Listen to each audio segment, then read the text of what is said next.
Hello hi ನಮಸ್ಕಾರ ಸ್ನೇಹಿತರೆ. ಮೈಸೂರಿನ ಶಾಂತಿನಗರದಲ್ಲಿ ಮೌಲಾನಾ ಅಕ್ಮಲ್ ಒಬ್ಬರು ಉಲಾಮರ ಹತ್ಯೆಯಾಗಿದೆ. ದುಷ್ಕರ್ಮಿಗಳು ಕೊಚ್ಚಿ ಕೊಲೆ ಮಾಡಿದ್ದಾರೆ. ಅದಕ್ಕೆ ಸಂಬಂಧಪಟ್ಟಂಗೆ ಆ ನಗರ ವ್ಯಾಪ್ತಿಯಲ್ಲಿ ಮತ್ತು ಆ ಹತ್ಯೆಯಾದಂಥ ಸ್ಥಳ ಮತ್ತು ಅವರಿಗೆ ಸಂಬಂಧಪಟ್ಟವರು ಮತ್ತು ಅನೇಕರು ಅಲ್ಲಿ ಆ ಒಂದು ಹತ್ಯೆಯನ್ನು ಖಂಡಿಸಿದರೆ ದುಷ್ಕರ್ಮಿಗಳನ್ನು ಬಂಧಿಸಬೇಕು ಅಂತ ಹೇಳಿದರೆ ಕಾಂಗ್ರೆಸ್ಸಿನ ಮುಖಂಡನೊಬ್ಬನ ಮೇಲೆ FIR ಕೂಡ ಆಗಿದೆ. ಅಲ್ತಾಫ್ ಅಂತೇಳಿ KMDC ಚೇರ್ಮನ್ ಆಗಿದ್ದಾರೆ ರೀಸೆಂಟಾಗಿ. ಅವರು ಮತ್ತು ಒಂದಿಷ್ಟು ಜನ ಮೇಲೆ FIR ಆಗಿದೆ, ತನಿಖೆ ನಡೀತಾ ಇದೆ. ನನ್ನ ಪ್ರಶ್ನೆ, ನಮ್ಮ ಕಾನೂನು, ನಮ್ಮ ಪೊಲೀಸ್ ವ್ಯವಸ್ಥೆ ಇವ್ರ ಕೆಲಸ ಇವ್ರು ಮಾಡಿಬಿಡ್ತಾರೆ, ಇವ್ರ ಮೇಲೆ ಯಾವುದೂ ಅಲ್ಲ. ಆದರೆ ಈ ಸಾಮಾಜಿಕ ಜಾಲತಾಣದಿಂದ ಹಿಡಿದು ಬೇರೆ ಬೇರೆ ವೇದಿಕೆಗಳಲ್ಲಿ, ಬೇರೆ ಬೇರೆ ವಲಯಗಳಲ್ಲಿ ಯಾಕೆ ಮುಸಲ್ಮಾನರು ಮಾತಾಡ್ತಿಲ್ಲ ಈ ವಿಚಾರದ ಬಗ್ಗೆ? ಎಲ್ಲಿ ಸಾಮಾಜಿಕ ಜಾಲತಾಣದಲ್ಲಿ ಎಲ್ಲೂ ಕೂಡ ಹಾಫೀಜ್ ಮೌಲಾನಾ ಉಲಾಮಾ ಅಕ್ಮಲ್ ಅವರ ಬಗ್ಗೆ ಒಂದು ಹತ್ಯೆ ಆಗಿದೆ, ಒಬ್ಬರು ಮೌಲಾನಾ, ಒಬ್ಬ ಗುರುವಿನ ಹತ್ಯೆ ಆಗಿದೆ, ಯಾರು ಮಾತಾಡ್ತಾ ಇಲ್ಲ. ಪರಸ್ಪರ ಎರಡು ಬದಿಯಲ್ಲೂ ಒಂದೇ ಥರದ ಸೋಚ್ ಹೇಗಿದೆ ನೋಡಿ. ಅದೇ ಒಬ್ಬ ಹಾಫೀಜ್, ಒಬ್ಬ ಅಕ್ಮಲ್, ಒಬ್ಬರು ಮೌಲಾನಾ ಅವರನ್ನು ಒಬ್ಬ ಹಿಂದೂಗಳು ಒಂದಿಷ್ಟು ಜನ ಕೊಲೆ ಮಾಡಿಬಿಟ್ಟಿದ್ರೆ ಫುಲ್ಲು ಸೌಂಡು. ಅದೇ ಹಿಂದೂಗಳನ್ನು ಮುಸಲ್ಮಾನರು ಒಂದಿಷ್ಟು ಜನ ಕೊಲೆ ಮಾಡಿದ್ರೆ ಫುಲ್ಲು ಸೌಂಡು. ಎರಡೂ ಬದಿಯಲ್ಲೂ ಕೂಡ ಮೌಲಾನಾ ಅಂದರೆ ದೊಡ್ಡ ವಿಚಾರ, ಉಲಮಾ ಅಂದರೆ ದೊಡ್ಡ ವಿಚಾರ. ನಾನು ಸಂತ್ರಸ್ತ ಆ ವಿಚಾರದಲ್ಲಿ ನಾನು ತುಂಬ ಮಾತಾಡೋಕ್ಕಿದೆ, ಹೇಳ್ತೀನಿ. ಆ ಹತ್ಯೆಯನ್ನು ಯಾರಾದರೂ ಹಿಂದೂಗಳು ಮಾಡಿದರೆ ದೊಡ್ಡ ಮಟ್ಟದಲ್ಲಿ ಸೌಂಡ್ ಆಗ್ತಾಯಿತ್ತು. ಈ ಕಡೆ ಒಬ್ಬ ಸ್ವಾಮೀಜಿ ನಾವು ಮುಸಲ್ಮಾನರು ಮಾಡಿದ್ರೆ ದೊಡ್ಡ ಮಟ್ಟದಲ್ಲಿ ಸೌಂಡ್ ಆಗ್ತಿತ್ತು.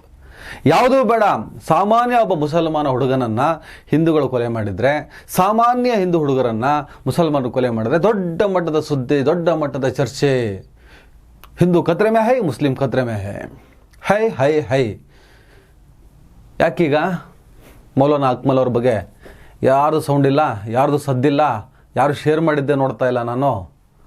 ಅದೇ ನಾನು ಅವತ್ತು ಅಧಿಕಾರಿ ಭ್ರಷ್ಟಾಧಿಕಾರಿ ಅನ್ನೋ ಆ್ಯಂಗಲ್ನಲ್ಲಿ ಕಾಂಗ್ರೆಸ್ಸಿಗೆ ಮಾರಾಟವಾದ ಉಲಮಾಗಳು, ಕರ್ನಾಟಕ ಪ್ರಭಾಕರ್ ಭಟ್ಟನ್ ಅಂತ ವಿಚಾರದಲ್ಲಿ ಮುನ್ನುಗ್ಗಿ ಕೆಲಸ ಮಾಡಬೇಕು, ಅವರು ಖಲೀಫರಾಗಬೇಕು, ಒಂದು ಪಕ್ಷಕ್ಕೆ ಮಾರಾಟವಾದವರ ಕತ್ತಿನ ಪಟ್ಟಿಗೆ ಕೈ ಹಾಕಿ, ಒಂದು ಪಕ್ಷಕ್ಕೆ ಮಾರಾಟ ಆದವರ, ಕಾಂಗ್ರೆಸ್ ಪಕ್ಷಕ್ಕೆ ಮಾರಾಟ ಆದವರ, BJP ಪಕ್ಷಕ್ಕೆ ಮಾರಾಟವಾದವರ ಕತ್ತಿನ ಪಟ್ಟಿಗೆ ಕೈ ಹಾಕಿ, ಮಾರಾಟ ಆದವನು ದೊಡ್ಡ ವ್ಯಕ್ತಿ ಆಗಿ ಸಾಧ್ಯನೇ ಆಗಲ್ವಲ್ಲ, ಅವನೊಬ್ಬ ಸೇಲಾದ ವ್ಯಕ್ತಿ ಅಂತ ಆಗ್ತಾನಲ್ವ.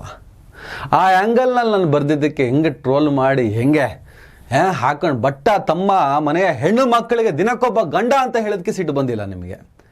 ಅದಕ್ಕಿಂತ ಹೆಚ್ಚಾಗಿ ಉಲಾಮಗಳನ್ನು ಇವನು ಹೀಗೆ ಹೇಳ್ಬಿಟ್ಟಲ್ಲ ಅಂತ. ನಾನು ಹೇಳಿದ್ದು ಮಾರಾಟವಾದ ಉಲಾಮ ಅಂತ. ಆ ಅಂಡರ್ಸ್ಟುಡ್ ಇದ್ದರೂ ಕೂಡ, ಆ ಅರ್ಥ ಆದರೂ ಕೂಡ ದೊಡ್ಡ ಮಟ್ಟದಲ್ಲಿ ಟ್ರೋಲ್ ಮಾಡಿದ್ರಿ. ಏನು ಉಲಾಮಗಳ ಮೇಲೆ ಪ್ರೇಮ, ಏನು ಮೌಲಾನಗಳ ಮೇಲೆ ಪ್ರೇಮ, ಉಲಾಮಗಳ ಬಗ್ಗೆ ಮಾತಾಡಕ್ಕೆ ನೀನು ಯಾರು, ಮೌಲಾನಗಳ ಬಗ್ಗೆ ಮಾತಾಡಕ್ಕೆ ನಾನು ಮುಲಾಮ ಆಗಲಿ ಮೌಲಾಮನ ಆಗಲಿ ಮಾತಾಡಿದಲ್ಲ, ಮಾರಾಟವಾದಂಥ ಉಲಾಮಗಳು, ಮಾರಾಟವಾದಂಥ ವ್ಯಕ್ತಿಗಳ ಬಗ್ಗೆ ನಾನು ಮಾತಾಡುತ್ತೇನೆ. ಅರ್ಥ ಆಯ್ತು ನಿಮಗೆ? ಆದರೂ ಏನು ಉಲಾಮಗಳ ಮೇಲೆ ಪ್ರೇಮ ಉಕ್ಕಿ ಉಕ್ಕಿ ಹರಿಯುತ್ತಲ್ಲ. ಯಾವುದೋ ಆ ಟ್ರಸ್ಟು ಅಂತ ಮಾಡ್ಕೊಂಡಿರ್ತಾರೆ, ಕರುಣೆ, ದುಃಖ, ಸಾಂತ್ವನ, ಸಂಕಟ ಅಂತಾಳೆ.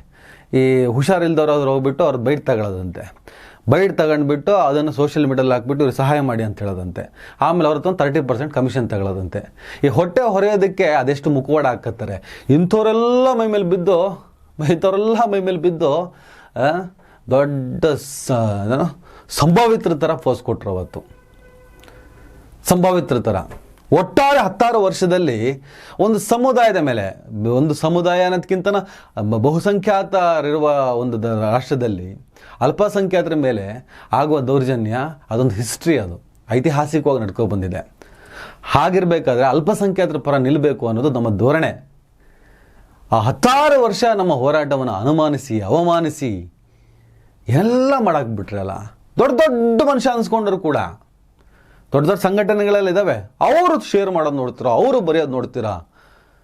ಭ್ರಷ್ಟ ಅಧಿಕಾರಿ ಅಂತ ಮಾತಾಡಿದೆ, ಅಧಿಕಾರಿಗಳಿಗೆಲ್ಲ ಸಿಟ್ಟು ಬರೋದಂತೆ. ಅರ್ಥ ಇದೆಯಾ? ಆದರೆ ತುಂಬ ಜನ ಗುರುಗಳು, ಮೌಲಾನಗಳೆಲ್ಲ ನಮ್ಮ ಫೋನ್ ಮಾಡಿ ಮಾತಾಡ್ತಾರೆ, ಬಿಟ್ಟಾಕಿ, ಯಾರೋ 4 ಜನರು ಮಾಡಿದ್ದಕ್ಕೆ ತಲೆ ಕೆಡಿಸ್ಕೋಬಿಡಿ ಅಂತೇಳಿ. ಇವತ್ತು ಆ ಯಾವುದೇ ಕಿಡಿಗೇಡಿಗಳು ಯಾವುದೇ ದೊಡ್ಡ ಸಮುದಾಯದ ಮೇಲೆ ಪ್ರೇಮ ಇರುವಂಥ ಇವರು ಯಾವ ಪುಟಗೋಸಿಗಳು ಇವತ್ತು ಮೌಲಾನಾ ಅಕ್ಮಲ್ ಅವರ ಬಗ್ಗೆ ಒಂದು ಪೋಸ್ಟ್ ಹಾಕೋದು ಕಾಣಿಸ್ತಾ ಇಲ್ಲ. ಇಡೀ ಸೋಷಿಯಲ್ ಮೀಡಿಯಾ ಟೊಳ್ಳು ಅನಿಸ್ತಾ ಇದೆ. ನ್ಯೂಸ್ ಮೀಡಿಯಾ ಅಂತೂ ಬಿಡಿ, ಅವರು ಇಷ್ಟೊತ್ತಿಗೆ ಸತ್ತೋನ್ ಯಾರಾದರೂ ಮುಸಲ್ಮಾನ ಮುಖಂಡ ಅಲ್ಲ, ಅದೇ ಒಬ್ಬ ಸ್ವಾಮೀಜಿದ ಕೊಲೆ ಆಗಿಬಿಟ್ಟಿದ್ರೆ ದೊಡ್ಡ ಮಟ್ಟದಲ್ಲಿ ಸೌಂಡ್ ಮಾಡ್ತಾಯಿದ್ರು. ಮತ್ತು ಅವ್ರ ಬಗ್ಗೆ ಎಷ್ಟು ಮಾತಾಡ್ತೀರ, ಅವ್ರ ಬಗ್ಗೆ ಮಾತಾಡೋ ಪ್ರಯೋಜನ ಇಲ್ಲ. ಬಟ್ ಈ ಸರ್ಕಲ್ ಹೆಂಗಿದೆ, ಪರಸ್ಪರ ಎರಡು ಮನಸ್ಥಿತಿಗಳು ಒಂದೇ ಥರ ಇದೆಯಾ ಅಂತ ಅನಿಸುತ್ತೆ ನನಗೆ. ಹತ್ಯೆ ಮಾಡುವವನು ಹಿಂದೂ ಆಗಬೇಕು, ಹತ್ಯೆ ಆಗುವವನು ಮುಸ್ಲಿಂ ಆಗಬೇಕು, ಹತ್ಯೆ ಮಾಡುವವನು ಮುಸಲ್ಮಾನ ಆಗಬೇಕು, ಹತ್ಯೆ ಆಗುವವನು ಹಿಂದೂ ಆಗಬೇಕು. ಹೀಗಿದ್ದರೆ ಮಾತ್ರ ಸಂಘರ್ಷ. ಅದೇ ಲಾಭ, ರಾಜಕೀಯ, ಲೆಕ್ಕಾಚಾರ ಎಲ್ಲ ಹಾಕೊಂಡ್ಬಿಟ್ಟು ಸೌಂಡು. ಈಗ ಯಾರೂ ಮಾತಾಡ್ತಾ ಇಲ್ಲ. ಇದೊಂದು ವರ್ಗ ಆದರೆ, ಈಗ ಇದಕ್ಕೆ ಸಂಬಂಧಪಟ್ಟಂಗೆ ಇಂಥ ದೊಡ್ಡ ದೊಡ್ಡ ಟ್ರೋಲ್ ಗ್ಯಾಂಗ್ಗಳು, ದೊಡ್ಡ ದೊಡ್ಡ ಸಂಭಾವಿತರು, ದೊಡ್ಡ ಶಿಷ್ಟುದ ಆರ್ಟಿಕಲ್ ಬರೆಯುವಂಥ ಬಲಂಗುಚಿಗಳೆಲ್ಲ ಯಾಕಪ್ಪ ಬಾಲ ಮುದ್ರಕೊಂಡು ಕೂತಿದ್ದೀರಾ? ಎತ್ತಿ ಧ್ವನಿ ಮೌಲಾನಾ ಅಲ್ವಾ? ಉಲಾಮಗಳನ್ನು ಪ್ರಶ್ನಿಸಿದ್ದಕ್ಕೆ ನಿಮ್ಗೆ ಅಷ್ಟು ಸಿಟ್ಟು ಬರುತ್ತೆ ಅಂದರೆ, ಒಬ್ಬ ಉಲಾಮರನ್ನು ಕೊಂದಿದ್ದಾರಲ್ಲಪ್ಪ, ಹತ್ಯೆ ಆಗಿದೆಯಲ್ಲ, ಕೊಂದೋನು ಮುಸಲ್ಮಾನ ಅಂತ ಎಕ್ಸ್ಕ್ಯೂಸಾ? ಕೊಂದೋರು ಮುಸಲ್ಮಾನರು ಅಂತ ಹೇಳ್ಬಿಟ್ಟು ಏನೋ ಒಂದು ಪ್ರಾಥಮಿಕ ವರದಿ ಬಂದಿದೆಯಪ್ಪ, ಅಷ್ಟಕ್ಕೆ ಕೊಂದೋರು ಮುಸಲ್ಮಾನರಲ್ಲ, ಸತ್ತೋನು ಮುಸಲ್ಮಾನ ನಡೆಯುತ್ತೆ, ಅಡ್ಜಸ್ಟ್ ಮಾಡ್ಕೊಳ್ರ, ಆಗ್ಬಿಡ್ತದೆ ಬಿಡ್ರೋ. ಏನು ದುಷ್ಟ ಬುದ್ಧಿ ಅಲ್ವಾ ನೀವೆಲ್ಲ? ಯಾಕೆ ಮುಸಲ್ಮಾನರು ಅಥವಾ ಅಲ್ಪಸಂಖ್ಯಾತರು ಒಂದು ಸಂದಿಗ್ಧ ಸ್ಥಿತಿಯಲ್ಲಿ ನರಳುತ್ತಾರೆ ಅನ್ನೋದಕ್ಕೆ ಎಕ್ಸಾಂಪಲ್ ಇದು. ಕ್ಲಾರಿಟಿನೇ ಇಲ್ವಲ್ರು ನಿಮ್ಮ ಹತ್ರ? ಕ್ಲಾರಿಟಿನೇ ಇಲ್ಲ, ಒಂದು ಕ್ಲಾರಿಟಿನೇ ಇಲ್ಲ. ಈಗ ಇದು ಮಾತಾಡೋದನ್ನ ತಗೊಳ್ಳಿ, ಇನ್ನೂ 4 ಲೈನ್ ಬರ್ದ್ರಿ, ಬರ್ಕೊಳ್ಳಿ, ನಾನು ಹಿಂಗೆ ಕಿತ್ಕೊಳ್ತಾ ಇರ್ತೀನಿ ಬರ್ಕೊಂಡಾಗ, ತಲೆನೇ ಕೆಡಿಸ್ಕೊಳಕ್ಕೆ ಹೋಗಲ್ಲ. ಬಟ್ ದಿನಕ್ಕೊಬ್ಬ ಗಂಡಂದ್ರು ಮುಸ್ಲಿಮ್ಸ್ ಹೆಣ್ಮಕ್ಳಿಗೆ ಅನ್ನೋದೇನು ತಮಾಷೆ, ಸಣ್ಣ ಮಾತಾಗಿತ್ತಾ? ಇದೇ ಸರ್ಕಾರ ಕ್ರಮ ತೆಗೆದುಕೊಳ್ಳದೆ ಅವನು ಪರವಾಗಿ ವಾದ ಮಾಡ್ತದೆ ಅಂತ ಹೇಳಿಬಿಟ್ಟು ವರದಿ ಬಂದಾಗ ಸಹಜವಾಗಿ ಆಕ್ರೋಶ ಮತ್ತು ಹೆದರಿಸಿ ಗೌರ್ಮೆಂಟಿಗೆ. ಉಲಾಮಗಳು ಮುಂದೆ ಬರಬೇಕು, ಯಾವುದೇ ರಾಜಕೀಯ ಮುಖಂಡರು ಅಡ್ಜಸ್ಟ್ಮೆಂಟ್ ಪಾಲಿಟಿಕ್ಸ್ ಮಾಡೋಂಥ ಇಂಥವ್ರನ್ನೆಲ್ಲ ಕರ್ಕೊಂಡ್ರೆ ಆಗಲ್ಲ. ಮಹಾಗುರುಗಳು ಅಂತ ಇರ್ತಾರಲ್ಲ, ಅವ್ರು ಮುಂದೆ ಬರಬೇಕು, ಉಲಾಮಗಳು ಮುಂದೆ ಬರಬೇಕು, ಮೌಲಾನಗಳು ಮುಂದೆ ಬರಬೇಕು, ಮಾತಾಡಬೇಕು, ಹೆದರಿಸ್ಬೇಕು, ಸರ್ಕಾರವನ್ನು ಹೆದರಿಸ್ಬೇಕು. ಈಗ ಹಿಂದೂಗಳ ಸಮಸ್ಯೆ ಬಂದರೆ ಹೇಗೆ ಹಿಂದೂ ಸಮಾಜದ ಒಬ್ಬ ಸ್ವಾಮಿ ಅನ್ನೋನು ಹೇಗೆ ಬೆದರಿಕೆ ಹಾಕ್ತಾನೋ, ಹೇಗೆ ಕುರುಬರ ಸ್ವಾಮೀಜಿ ಒಬ್ಬ ಯಡಿಯೂರಪ್ಪನ ಪಕ್ಕದಲ್ಲಿ ಕೂರಿಸ್ಕೊಂಡು ನಮ್ಮ ಸಮಾಜ ನಿಮ್ಮ ಕೈ ಬಿಡುತ್ತೆ ಅಂದಾಗ ಯಡಿಯೂರಪ್ಪ ಹೆದರಿ ಎದ್ದು ನಿಲ್ತಾರೋ. ಮುಖ್ಯಮಂತ್ರಿಗಳೇ, ನೀವು ಒಳ್ಳೆಯವರು. ಮುರುಗೇಶ್ ರಾಣಿ ಸಾಕಷ್ಟು ನಿಮಗೆ ಸಹಾಯ ಮಾಡಿದ್ದಾನೆ, ನಿಮ್ಮ ಬೆನ್ನಿಂದ ಬೆನ್ನೆಲುಬಾಗಿ ನಿಂತುಕೊಂಡಿದ್ದಾನೆ. ಅವ್ರ ಕೈ ಬಿಡ್ಲಿಕ್ಕೆ ಹೋಗಬೇಡಿ. ನೀವು ಈ ಸಲ ಅವನ ಕೈ ಬಿಟ್ರೆ ಇಡೀ ಅಖಂಡ ಪಂಚಮಸಾಲಿ ಸಮಾಜ ನಿಮ್ಮನ್ನ ಕೈ ಬಿಡ್ತದೆ. ಕುತ್ಕೋಬೇಕ್ರಿ, ಅಲ್ರಿ, ನಾವು ಸತ್ಯವನ್ನು ಹೇಳಕತ್ತೀವಿ. ಕುತ್ಕೊಳ್ಳಿ, ನೀವು ಕುತ್ಕೊಳ್ಳಿ,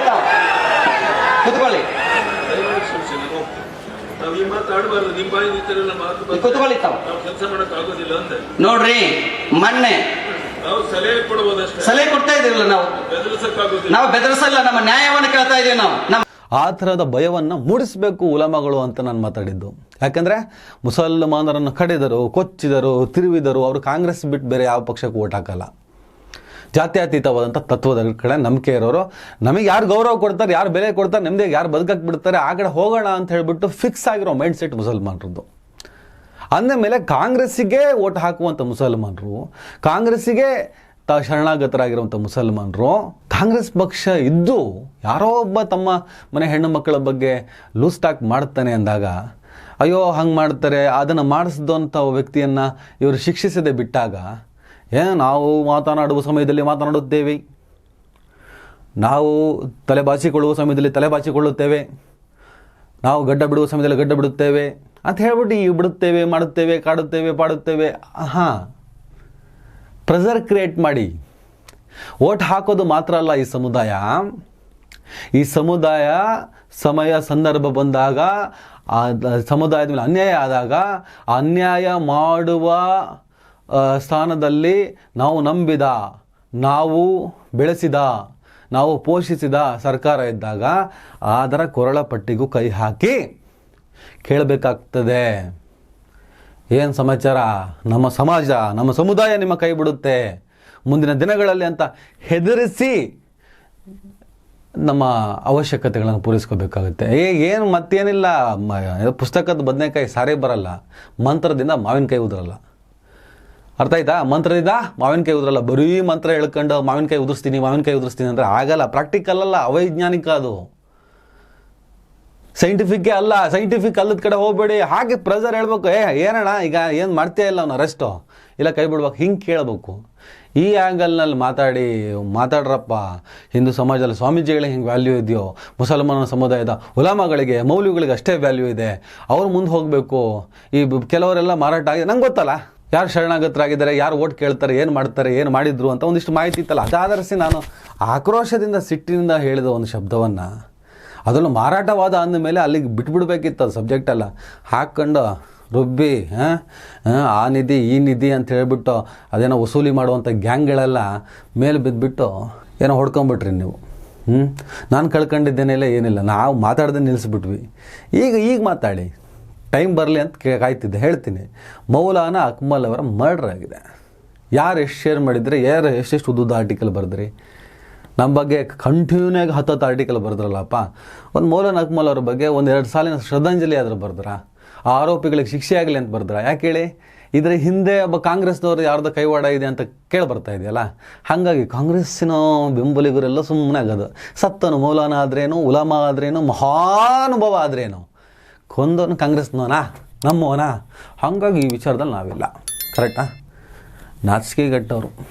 ಹಾಗಾಗಿ ಒಬ್ಬ ಮೌಲಾನಾ ಆಗಲಿ ಉಲಾಮಾ ಆಗಲಿ ಅಷ್ಟು ಗೌರವ ರೆಸ್ಪೆಕ್ಟ್ ಕೊಡೋದಾದರೆ ಈ ಹತ್ಯೆಯನ್ನು ಖಂಡಿಸಿ ಪ್ರತಿಯೊಬ್ಬರು ಕೂಡ ಇದರ ವಿರುದ್ಧ ಧ್ವನಿಯನ್ನು ಎತ್ತಬೇಕಾಗ್ತದೆ.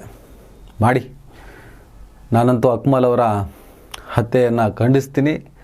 ಆ ಹತ್ಯೆಯನ್ನು ಮಾಡಿದವರು ಸಿಕ್ಕಾಕೊಳ್ಳಿ, ಅವರು ಆದಷ್ಟು ಬೇಗ ಶಿಕ್ಷೆ ಆಗಲಿ ಅಂತ ಹೇಳಿಬಿಟ್ಟು ನಾನು ಸರ್ಕಾರವನ್ನು, ಪೊಲೀಸ್ ಇಲಾಖೆಯನ್ನು ಒತ್ತಾಯ ಮಾಡ್ತೀನಿ. ನಮಸ್ಕಾರ.